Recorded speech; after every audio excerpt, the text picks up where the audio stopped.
Yo, what's going on, snipers, and welcome back to our Halifax Raiders Draft to Glory franchise mode here in NHL 24. So in last episode, we had the second round of the playoffs, and unfortunately we lost, which means we are headed into our final offseason, I'm pretty sure, here in Halifax, as we look to maybe keep this team as much together as possible and have maybe one more run before the series comes to its end. But it's been a little bit bittersweet the last few episodes. We've lost a lot of good players to retirement. Last episode we lost Lehman and also defenseman Mauricio Booz. Also a couple big former players like Sonnenberg retired. So it was kind of interesting to see a lot of those guys decide to hang them up. But we're in here in the other offseason looking just to basically add some pieces via the draft. Obviously, we're not going to get to see any of these prospects play, but we want to leave the next GM of the team, which may be Mauricio Wilm, who knows, with a good prospect pool to start building his team up on. Who knows, maybe he's not going to build up a good team because he does have to deal with like some bad contracts and whatnot. But anyways, basically just looking to have a solid offseason where we keep this team as much together as possible, and hopefully next season we make it back to the playoffs again and we could kind of build on what we did last year. Obviously, if we don't win the Stanley Cup again, that's okay with me, because considering we've won one already, we don't necessarily need to win another. It's more just to see these interesting kind of careers wrap up in a sense. So anyways, let's already get into the one comment that we have, and then we'll already hop right into the draft and get through it kind of fast because it doesn't matter too much. But we will definitely still try and make some good guesses with our selections. So the first and only comment is from Joseph D. Miller, who says, "Great goalkeeping, good run, and best wishes for next year." And I appreciate that, man. I think this next season, I think we're probably going to have pretty similar results, to be honest. Like, I don't see our team going much further because I don't think it's going to get much better on paper because we did lose Lehman and Booz to retirement. But who knows? So maybe some of these guys like Del Rivera could have a good season. He might be on the decline even more so, though. And that wouldn't be good, but you can see in the playoffs, right, basically, we had some good production from a couple guys, but afterwards it kind of dropped off considerably, so our depth scoring really wasn't there, I would say. And from a goaltending perspective, though, you can see our goaltending was absolutely phenomenal, and our offense just could not keep up, in a sense. And that's why, like, you have Zadorov, who went 6-5, but he had a .935 save percentage, so it's unfortunate that we weren't able to get that couple wins to get ourselves into the conference finals, but it is what it is. I think it was still a pretty solid run for the team, and hopefully we could still be a good defensive team again next season, even without Mauricio Booz, because Mauricio Booz was a pretty good shutdown defender with our top guys like Cardinals. So it's going to be interesting to see what our defensive core is looking like next season once we get through the re-sign stage and all that type of thing. The one thing I think we could hope for is if we get all of our players back, that there's going to be some former players in free agency that could help bolster our team for our last season run. So that's basically what I'm kind of hoping for when we get to free agency. If we have money to spend, that we could spend it on some former players to bring them back for one last hurrah, so to speak. But anyways, let's get into the draft and see what we could find. I don't think it really matters too much if we don't find anything good, but I still want to see if we could end up finding something decent for this team, just to say that we're kind of helping out the future GM of the team, which I'd say probably could be Mauricio Wilm. Maybe Mauricio Wilm would be my successor. But yeah, we're not drafting all the way up till, like, where is it? 24th. That's not too bad. I mean, we might be able to get something decent there, like a top 6 forward or maybe a low elite prospect. That would be nice. Okay, let's take a look at the top 5 of this year's draft, just for fun, even though we're not going to get to see a lot of these guys' careers pan out at all. But New Jersey at number 1 is going to take Voutilainen, who is a two-way forward. Pekka Voutilainen. He's actually listed as a third-line checking forward as an 80 overall, which is kind of crazy. So I feel like the league is definitely a lot weaker than it was in the beginning stages. The Winnipeg Jets at number 2 are going to take Costi, who's a 79 overall power forward. That's actually a pretty good pick for number 2. I probably would have preferred this guy over the other guy, to be honest. This guy's also listed as a third-line checking forward as a 79, which is kind of nuts. He has very good shooting. His offensive awareness needs work, but yeah, this guy's probably going to become a good goal scorer down the road. So shout out to Chuck Costi. What a name. Detroit at 3 is going to take Pillman, another two-way forward. And once again, a third-line checking forward. So all these guys are pretty even in terms of their overall ratings and also their roles. So there's Tommy Pillman. So I think that's 2 Finns in the top 5, which is interesting. Number 4, the Penguins are going to take Jazz, Timofey Jazz. Okay. Another two-way. Pretty much the same type of thing as the other guys, but he's listed as a depth forward as a 78. That's interesting. Like, how does a 79 listed as a third line? Like, how is a third line checking forward a 79 and a depth forward a 78? I guess it depends maybe on like certain skill sets and all that type of thing. The 5th overall selection is going to be the high top 6 in Noakes, Greg Noakes. 78 overall is pretty good for 18-year-olds. He has high 6 potential, so I don't know if he's going to develop into being that great of a player, but he's once again a two-way forward. He could play center or at left wing, which is kind of nice for the Dallas Stars. So pretty even top 5 of the draft. I wonder what the heck we're going to be able to grab at our selection. Probably nothing huge, but let's see if we could find any crazy steals to help out the future GM. There is another Habscheid. We did have a Habscheid, obviously, on this team, I'm pretty sure. Tony, 3 years out. He's probably a top 6 forward, maybe. There's also Hernandez, who could be medium elite. Hernandez is probably the most intriguing option just based on that, but I think he's probably medium 6, like Ferraro. He's actually, technically, Ferraro's a little bit better, but doesn't have the weakness, which is interesting. I feel like we need some more wingers too, to be honest. But we also could use more center prospects. This guy's supposed to go a lot earlier. Habscheid's supposed to go at 22 according to our scouts. But he definitely isn't probably as good. So I think, did we have anybody pinned here? I don't remember if we did. Oh yeah, we had this guy pinned, Drouin Delorier. A low elite defenseman that's 3 years out. I guess I could take him too. You know what? I think that actually might make more sense because we do need defensive prospects as well, considering we just lost Mauricio Booz.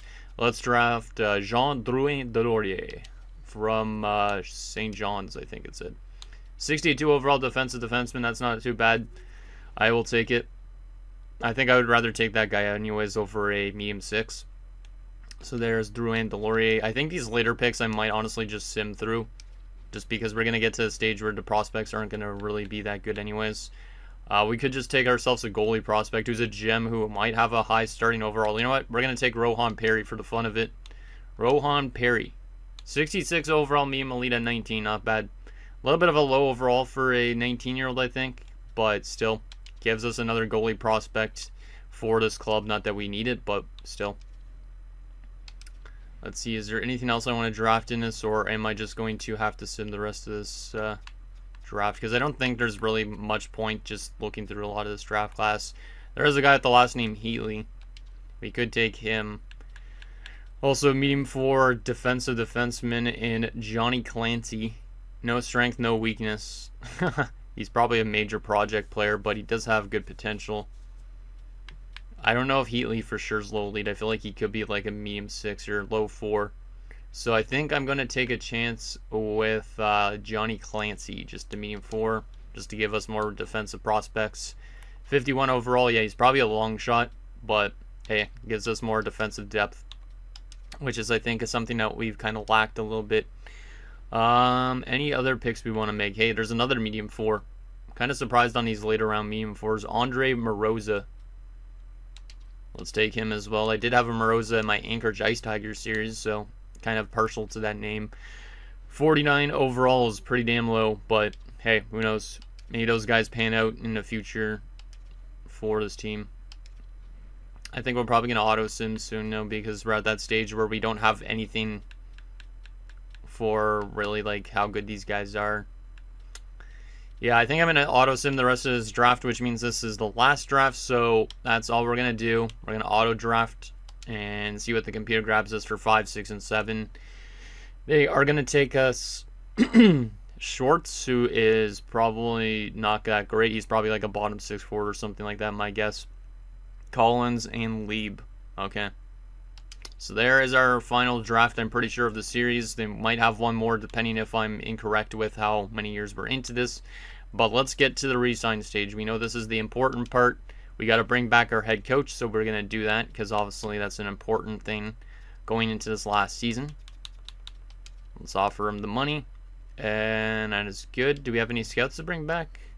We do. Might as well bring them back, even though I'm not really focused on drafting. So we'll bring back Mikko Yasu, and we also bring back Radek Baran. Okay, there you go. There's our scouts dealt with. let's get to this re-sign part. Okay, do we have the cap space to re-sign everybody? I hope we do. We do have some pretty big UFAs to spend money on, and only $39 million in cap space. I think I'm just going to have to take advantage of the qualifying offer with a lot of these RFAs again. The ones that want two-way, though, obviously I can give them the money, because I'm okay with that. But like Colborne and Jacobson, I love Jacobson's plays so far, but he wants $12 million bucks, so I think qualifying him is definitely the right move at the moment. And then Colborne wants 2.5, which is not really that bad, but we're gonna just qualify him as well, just to save as much money as possible. I can't remember what is it? The way we were supposed to technically do the contracts again. I have to go back to the last offseason again, because I want to make sure I am doing this right here. Let me see, where was the off-season comment? Damn, there's so much videos that I've uploaded in the last little while that it's just hard to find it. Because I want to find the comment from Logan. Because the comment from Logan will help us with the contract situation again. Potentially. And we don't really have a lot of cap space to send, so let's see where we are. I think it is maybe one of these episodes. I might not be able to find this, and you guys are gonna hate me if I can't re-sign everybody, but I honestly need to find somehow where it is. Let's see, maybe it's the episode against the Capitals. Where was it that Logan commented that? I might just have to go to the comments and scroll through all the ones that I've gotten over the last while, which is a lot. Let's see. Oh, I could filter it. Nice. Okay, let me see. Can I search by person? I don't know if I can. Oh, there you go. Maybe not. No, I can't search by person. Let me see, re-sign. Let me just put the word re-sign in it. No. I don't know where it is. And yeah, I don't think I'm gonna have time to find it anyways, but we're gonna just, I think it was the 85% trick at the beginning, if I remember right. I'm trying to remember exactly how it was. I think it was 85% of what they're asking for at the beginning, then it was 90% and 95% or something like that. Yeah, I think it was something like that. So we're going to definitely do that and see if we can get all these guys back, and hopefully we can. So the first day of free agency, what is Reese Delarivere wanting? He's 36 years old at this point. He wants a 2-year deal. We're only going to be giving him a... Actually, we could just give him the 2-year deal, but I'm going to give him a 1-year deal and knock it down a little bit. So we'll do 10.65 times 0.85. I might be able to get him for $9 million bucks. God damn, that's a lot of money. I'm gonna wait for a second. I want to see what the other guys are asking for. Okay, not that much. We might be able to actually afford a good chunk of people. A little bit expensive on Richter. Huh. I might have to let go of one of those like 77 overall defenders and then bring them back in free agency or something like that.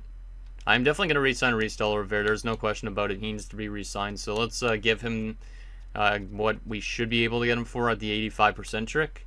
And if he doesn't accept that, obviously we up it to a 90% contract. So we'll do 90.75. We also got Mauricio Boo, or not Mauricio Booze. This is, what's his first name again? This is the other Booze. Manny Booze, right? We have like 3 Boos in the system, or we did at one point. He's actually a pretty useful player, but we're not going to save money if I go more than a year. So what is he wanting? 4.385. I hate that I have to do all this math and stuff like that in these off seasons, but it will help us save maybe some money and be able to maybe have some money for free agency. I don't know if we're going to have too much, but at least it helps that Layman retired, because that will save us a little bit of money with this off season. And I could do a 2-year deal for Jennings. I don't really care, to be honest. He's a younger guy anyways, so might as well lock him up for the extra year. Let's see, times 0.85. We're going to try for just over 2.2. So 2.225. Richter was really expensive, which is kind of surprising, but I think it's probably based on how he did in the playoffs the last few years, when we won the Cup especially. We have to definitely bring him back just because of the fact he won the Conn Smythe when we won our only Stanley Cup. So we will get him signed up here as well for that if he wants to accept that. Coop is kind of expensive, but he is the last forward we need to bring back. I don't know if I need to bring back every single player, but I mean, some of them might get thrown to the AHL for the year or something like that, but I'm just trying to make sure we hold on to our roster as much as possible, because if our roster falls off too much, then we might miss the playoffs in our final season, and I don't really want that to happen, but it might happen if our team drops off too much. Okay, what are those 77s and stuff wanting? I'm curious on. But let's start at the bottom of this list and let go of some of these prospects that aren't going to pan out.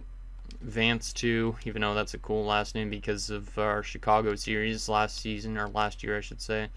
Ludeman, 65 at 20, and low 6 only. Humphreys has top 4 potential. He still needs to be re-signed, I guess, for the AHL. Hjalmarsson definitely needs his ELC. That would be a decent prospect at some stage.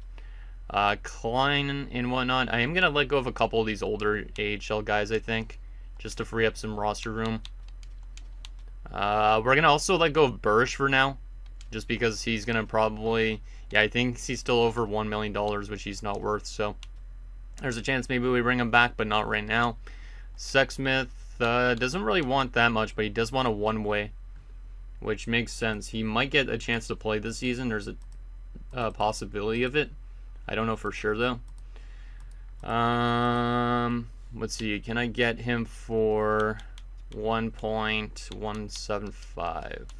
And Mangone, 2.2. What about Fragapane? 2. Cracknell, 1.725. I think I'm going to try and re-sign at least 2 of the 3 of them. Let me just take a look at how much they're asking for. Yeah, I think I'm going to lean towards Fragapane and Cracknell. Mangone, I think, is again going to be a free agent at the start of the season, so I'm going to wait on Mangone again. But there might be other players to bring back too, so let's do the 1-year deal again on Fragapane, who wants 1867.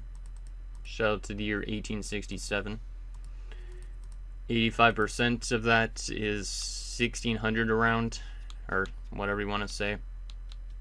So do that. And then we also want Cracknell back. Cracknell on a 1-year deal, he wants 1628. It's kind of nice that these 77 overall defenders are relatively cheap, because it won't hurt us too much cap-wise, I don't think. It could end up, but 1385, so we'll go to 14. And then obviously, yeah, we're going to let go of Mangone for now, but I'm pretty sure he's going to be a free agent at the start of the season, because he's been the last few years, and we've been able to bring him back.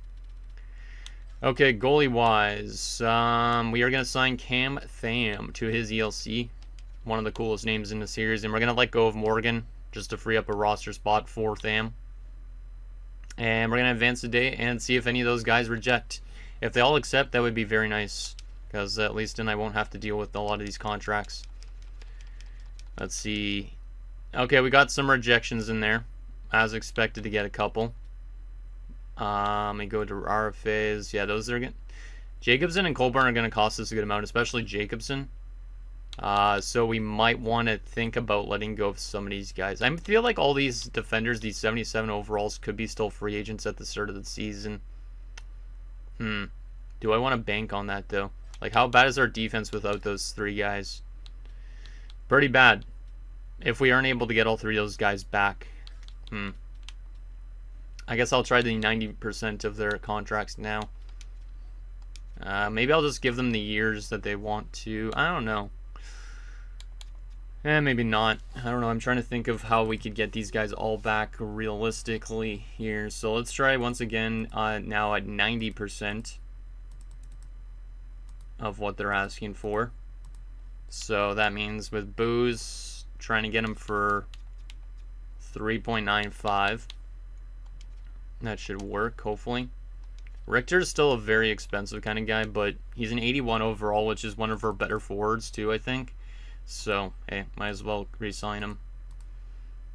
Let's try that by 0.9. I'm sorry if this episode gets boring because of the re-sign stage, but we're trying our best just to make sure this roster is intact for next season. Because obviously if we don't want to make the playoffs, we want to make sure everybody's kind of back on this lineup. I feel like all three of these guys are going to be still there at the start of the next season, which means they're going to be much cheaper, but I'd rather have some of them already signed up in a sense, so I know that my defensive core isn't going to be super weak. Who knows, maybe there's going to be a former player in free agency to bring back as well, though. We're going to do times 0.9 on this one, which is 1490. Oh man, I don't want to go down that far. So I guess 1500. Fragapane will also get back, but like I said, I'm going to wait on the other guy for now, just because I think he's going to be there still at the start of the season, like he's been the last few years. Okay, let's see, 1690, so that's going to be a $1,700 one. Perfect. Yeah, we'll wait on Mangone, and then Sexsmith is kind of a weird one. Let me try and get him for $1,250. That should be good. RFAs are still good and qualified. Let's advance and see if any of those guys reject now at the 0.9%. I got a couple rejections in there. Richter is still rejecting. The other three defenders I'm not too worried on, even if they're rejecting right now, because I think I'll be able to get them in the early stages of the season. And I could see what more is out there instead, but I do want Richter back for sure. So let's still try and get Richter back basically at exactly what he's asking for, maybe around. Let's give him 4.2 for a year. He's worth bringing back. And then Sexsmith, you could take what you want as well, which is $1,375. But yeah, these three defenders, I think I'm just going to wait till the start of, or some point in the offseason, I'm going to re-sign these guys because I don't think any other team's going to go after them for now. And who knows, maybe there's former players in the on defense in free agency we could bring back instead of those three, which would be better. Sexsmith rejected, so Sexsmith still is not liking it, probably because he didn't get the play really at all. So we're going to have to overpay a little bit on him, but it is what it is. And these RFAs are going to take a good chunk of our money, so we might not have a lot of cap space. Wow, Sexsmith is still rejecting more money. I think I'm going to wait on Sexsmith as well, to be honest. He's just being a little bit of a problem here, re-sign-wise. So I think I'm going to let all four of these guys walk, but there is a chance that most of them come back at the start of the season. So let me just actually take a screenshot of this, so that way I know who exactly I need to bring back potentially, and that way I could open that up on my computer in a few minutes when we get to the start of the season. And if we want to re-sign them, I'm just going to open that up already. Perfect. So yeah, those guys are all going to be gone, and then these guys are going to cost us quite a bit, but we should still have maybe some cap space to spend free agency wise. So I'm going to have to take a look and see if we do, but let's sim to free agency and see how much money we have potentially to spend. Let's see. I feel like we should have some money, but I'm not too sure. So, in terms of these guys, how much are they going to cost us right now at least? 12.2.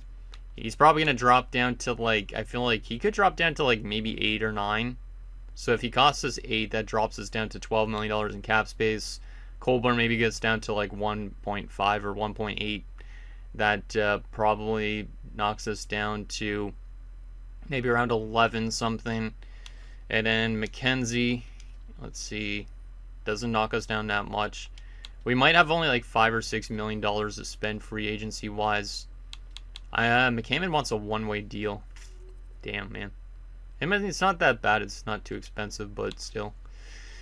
Huh. Trying to think of how much cap space we have. I think we would have like around $5 million in cap space to bring in a free agent. So let me take a look at what we have right now. I don't think we're going to need any forwards, but defense is something that I could definitely target if we don't want to bring back those other 77s. So we have 3, 6, 7, 8, 9, 10, 11, and 12. So that's with Dwyer and Tambellini jumping into our lineup, which is interesting. And then obviously if we get back our current RFAs, we'd be at 14 forwards. Yeah, I don't think we need any forwards. I think we're good on the forward department. Defensively though, 1, 2, 3. We definitely need at least 4 more defensemen. So if there's a former defenseman in free agency, maybe we'll bring them back depending on the asking price. but I also want those 77 overalls maybe as like kind of depth options or top 6 options. So we got to be a little bit careful here with our money situation. So let's take a look at what former players are in free agency. Let's see. Hopefully there's some good former players. Obviously, goalies don't really matter, so I'm not going to look at goalies either. Defensively, there is Hartnell, but Hartnell is asking for a lot of money, and that would probably eat up a good chunk of the cap space we have to re-sign like Jacobson, so I'm not going to take on Hartnell as much as I was looking at him at the end of last episode, I think. Let's see, is there anybody else other than Hartnell that would be interesting? There's Rizzy. Rizzy's affordable, but he's 37. He's 37 and a 79. I feel like he would drop off more by the start of the next season. Like, he could be in the same territories where Bursch was, so at 76. So I don't know if I want to take a risk on Marshall Rizzy, bringing him back, which is not great. Is there any other former defenseman? Doesn't seem like it. We honestly might have to just go for those 77s again. Yeah, we might have to be honest. Mangone's trying to get 2.375, though. He's going to be still a free agent at the start of the season, no questions about it. Cracknell's still trying to get 1.9. Fragapane's still trying to get 2.25. I think a lot of those guys will be still free agents at the start of the season. But am I willing to risk that I don't get all those guys back? I think maybe I'll already get Cracknell signed up. But the other guys, I'm going to wait till the start of the season. I just want to make sure that we don't have a super weak defensive core going into next season. So we'll get Cracknell back, but Fragapane and Mangone, I'm going to wait at the start of the season to get them back. Doesn't seem like there's anybody else out there defensively, unfortunately. Like, technically, I could go after Marshall Rizzy, but him being a 79 at 37, I just feel like he's definitely due to drop off more since he's that old. So I think I'm going to wait on actually bringing back any former defenders. Is there any former forwards, out of curiosity? Not that we need them, but it would be interesting to see if there's anybody out there potentially that we could maybe bring back. But I don't think we really have the cap space to anyways and need for them. Because I wouldn't mind getting like Dwyer or something into the lineup next season. Trying to see if there's anybody here. Don't see anybody on the right wing side of things. How about left wing? Yeah, I don't really see any former players in the offensive front so far either, which kind of sucks. It could be because a lot of them have retired by this stage, my guess, but I'm not too sure. What about center-wise? Oh man, I sneezed and I feel like shit now. Oh, Israel Hartman is in free agency. That's interesting. How has he been doing since he's left us? 44 points last year. He had a 51-point season, a 71-point season one year in Dallas, and a 78-point season. Damn. I kind of wish I held on to this guy, but he's definitely on the decline too. Because we already have enough forwards, so I don't think I could bring you back Hartman, unfortunately. But it is cool to see what he's been up to lately. And I don't see anybody else, it seems like, so I think we're going to... Oh, wait, there's Dodge. Dodge is only trying to get 925. Is it a two-way deal he wants? It is. Hey, you know what? We're going to give Dodge a two-way deal. Might as well just give us more depth in the AHL if we have injuries and stuff like that, so I will definitely take him back on a two-way deal.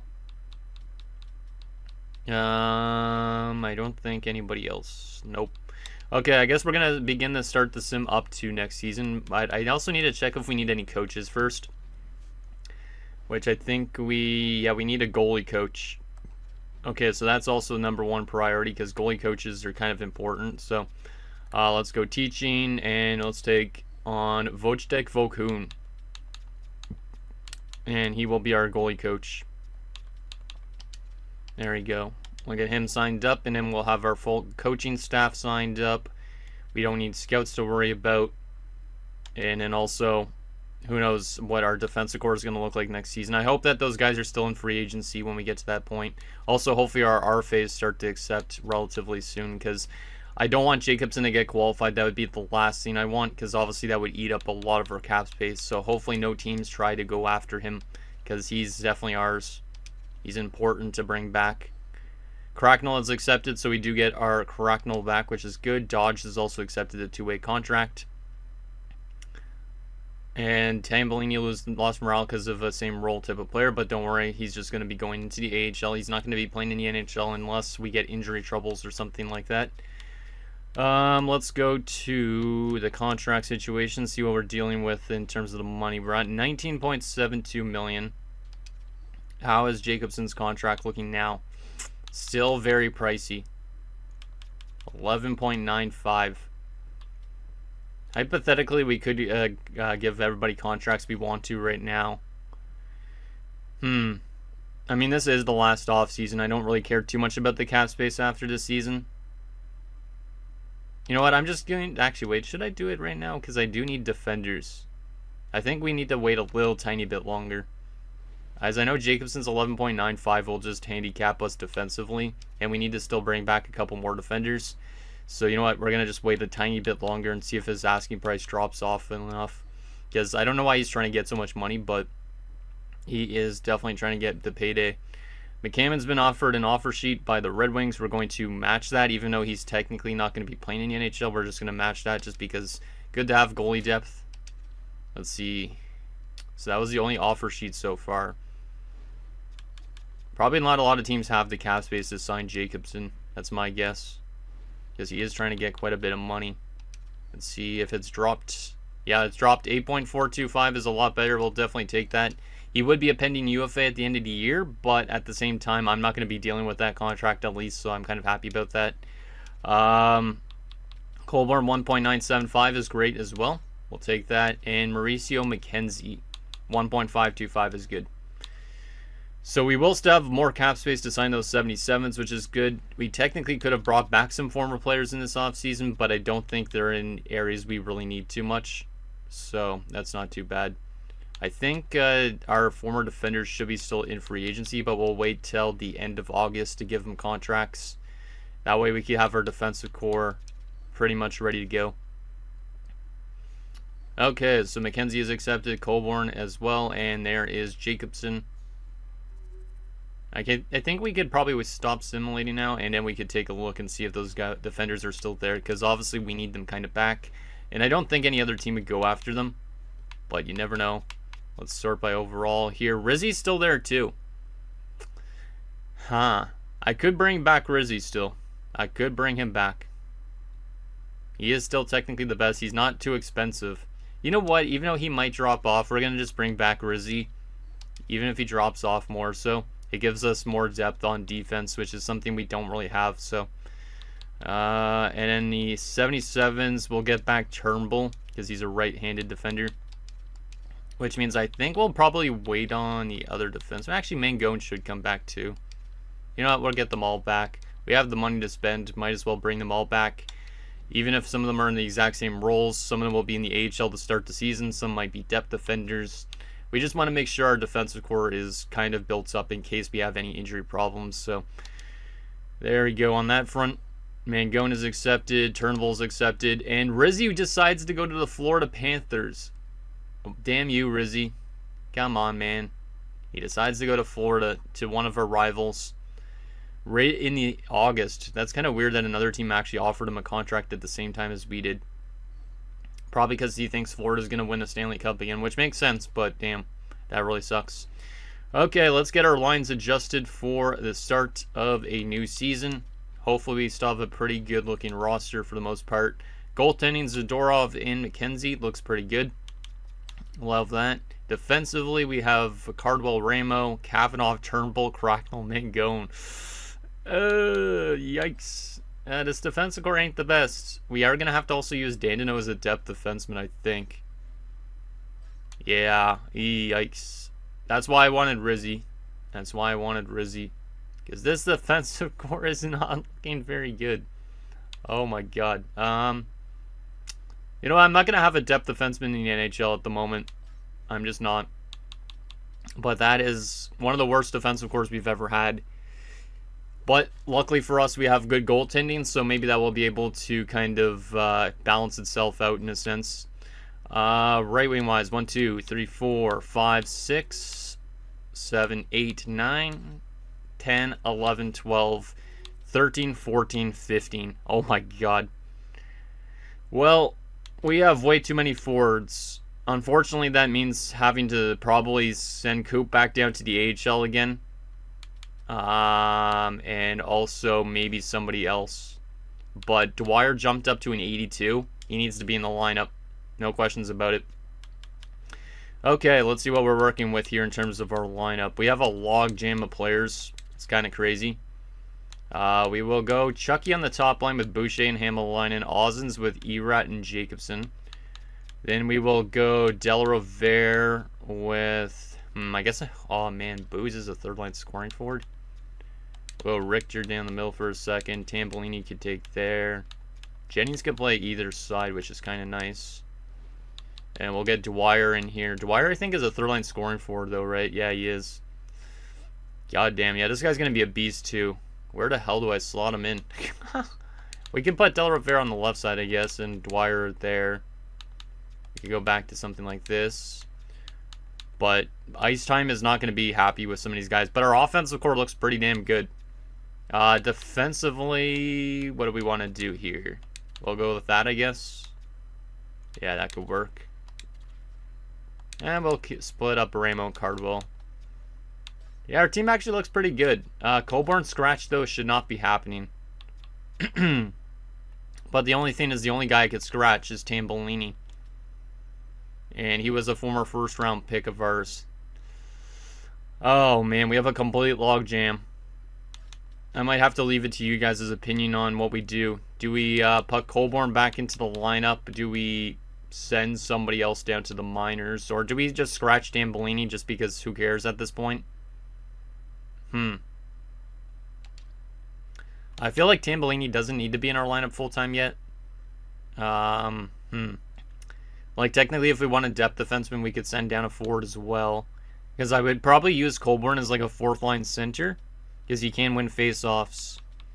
So, if we get Coburn in instead of Tambellini, is that something we want to, like, technically do? Is scratch our former first-round pick. Just to make us a better team. Like, we look pretty damn strong like this. But then all these guys we get scratched. And we'd probably have to send, like, Dodge to the AHL again. Coop and Tambellini could be the depth forwards. And then we could call up a depth defenseman.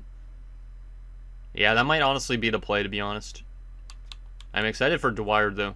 He's definitely a top prospect of ours, so.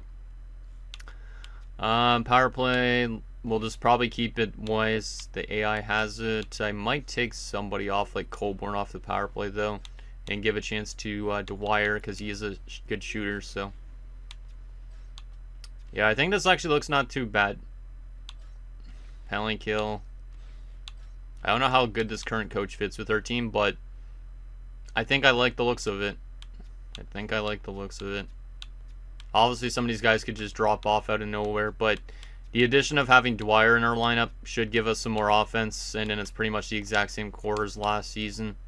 Erat jumping to an 84 is also very nice. AHL-wise, is there anybody that should not be scratched? No, there is not. Okay, good. Technically, we're at the stage where I don't care about the prospects' development, in a sense, so I don't really care which line they're on, in a way. So I will keep that the same. We also have McCammon as a depth goalie if we need another goalie at the NHL level if they get hurt, so that's kind of nice. Yeah, I think it's good. I'm going to double check the coaching staff, though, for a second here. Just see if our current coach actually has that good of a team fit. Because maybe the other guys are better. But technically, Melekar has been our better coach. 68%. Yeah, that's actually pretty solid. Yeah.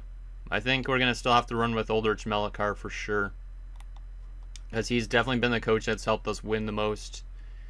He wasn't good in 45-46, but then he got us back to the playoffs the year afterwards. But years before that, he was really dominant. Obviously, he's also... he has not won a Stanley Cup with this team, I guess. I thought he was the coach for the Stanley Cup winning team, but I think that might have been one of the other guys. Huh, okay. Well, anyways, guys, that's going to do it for this second or third or fourth last episode of the Halifax Raiders Draft to Glory franchise mode. So in next episode, we'll simulate the final regular season as we look to make it back to the playoffs again. And hopefully, if we do make it to the playoffs, we could have one last good run. Because obviously, this being the last season, we'll only have like probably a few episodes left before the series fully ends and we start our throwback series. Say anything down below, and I'll see you guys next time.